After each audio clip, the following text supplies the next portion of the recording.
Assalamualaikum warahmatullahi wabarakatuh. Perkenalkan, nama saya Aldeta Rosa. Saya dari Offering A3A. Di sini saya ingin membuat video untuk memenuhi tugas mata kuliah Kebijakan Pendidikan dan Pembuatan Keputusan. Hari ini saya akan membahas tentang usulan perbaikan terhadap permasalahan pendidikan di Indonesia. Ini merupakan sebuah topik yang sangat penting untuk masa depan bangsa kita. Pendidikan di Indonesia, meski telah mengalami berbagai kemajuan, masih menyisakan banyak tantangan yang perlu segera dibenahi. Nah, salah satu masalah paling mendasar adalah ketimpangan akses pendidikan. Di perkotaan, anak-anak bisa menikmati fasilitas belajar yang lengkap. Namun, di daerah terpencil, banyak siswa yang masih belajar di gedung sekolah yang rusak, kekurangan guru, bahkan tidak memiliki akses listrik maupun internet. Ini bukan hanya soal sarana, tetapi soal keadilan sosial. Semua anak Indonesia berhak atas pendidikan yang bermutu tanpa kecuali. Permasalahan berikutnya adalah kualitas dan pemerataan tenaga pendidik. Guru adalah ujung tombak pendidikan, namun di beberapa wilayah, satu guru harus menangani beberapa kelas sekaligus karena kekurangan tenaga pengajar.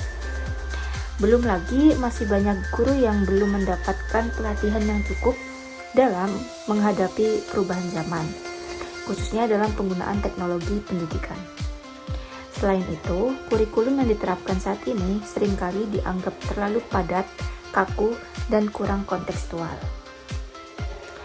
Banyak siswa yang merasa terbebani dengan pelajaran yang lebih fokus pada hafalan ketimbang pemahaman dan aplikasi. Padahal, di era global dan digital ini, kemampuan berpikir kritis, kreativitas, komunikasi, dan kolaborasi jauh lebih dibutuhkan. Lalu, apa yang bisa kita usulkan sebagai solusi? Yang pertama, pemerataan infrastruktur pendidikan harus menjadi prioritas nasional. Pemerintah perlu menjamin bahwa sekolah-sekolah di daerah terpencil mendapatkan fasilitas yang layak, termasuk akses internet yang stabil. Yang kedua, penguatan kapasitas guru melalui pelatihan berkelanjutan harus ditingkatkan. Pelatihan ini tidak hanya mencangkup aspek pedagogis, tetapi juga penguasaan teknologi dan pendekatan pembelajaran yang lebih humanis dan adaptif. Yang ketiga, revisi kurikulum secara menyeluruh perlu dilakukan dengan melibatkan semua pemangku kepentingan termasuk guru, peserta didik, dan komunitas lokal. Kurikulum harus lebih fleksibel, kontekstual, dan relevan dengan kebutuhan kehidupan nyata. Dan yang tak kalah penting yaitu peran masyarakat dan dunia usaha. Perlu diperkuat dalam mendukung pendidikan. Kolaborasi ini menciptakan ekosistem belajar yang lebih dinamis dan berkelanjutan. Pendidikan adalah fondasi masa depan.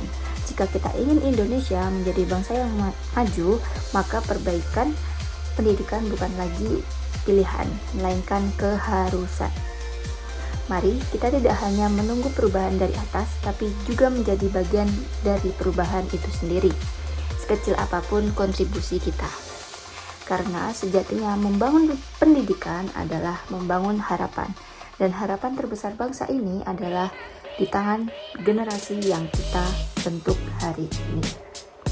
Terima kasih sudah menonton. Semoga video ini bisa menjadi pemantik semangat untuk terus peduli dan berkontribusi dalam dunia pendidikan. Terima kasih, kurang lebihnya mohon maaf. Bila taufiq wal hidayah. Wassalamualaikum warahmatullahi wabarakatuh. Yoga Ardiansyah